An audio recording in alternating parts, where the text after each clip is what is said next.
ఆ దేవుడిచ్చే బహుమానాల కొరకు ఎదురు చూసి వెళ్ళాలి ముందుకి. కాబట్టి ఏ సమస్యొచ్చినా ఆ సమస్యకి ప్రతి సమస్యకి ఒక పరిష్కారం ఉంటుంది. అయితే ఆ పరిష్కారంలో దేవుడు మనకు తోడై ఉంటాడు.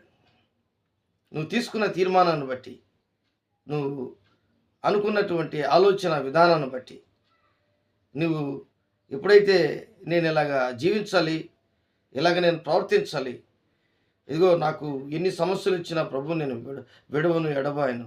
ఇదిగో నేను వెళ్తున్నాను ముందుకి.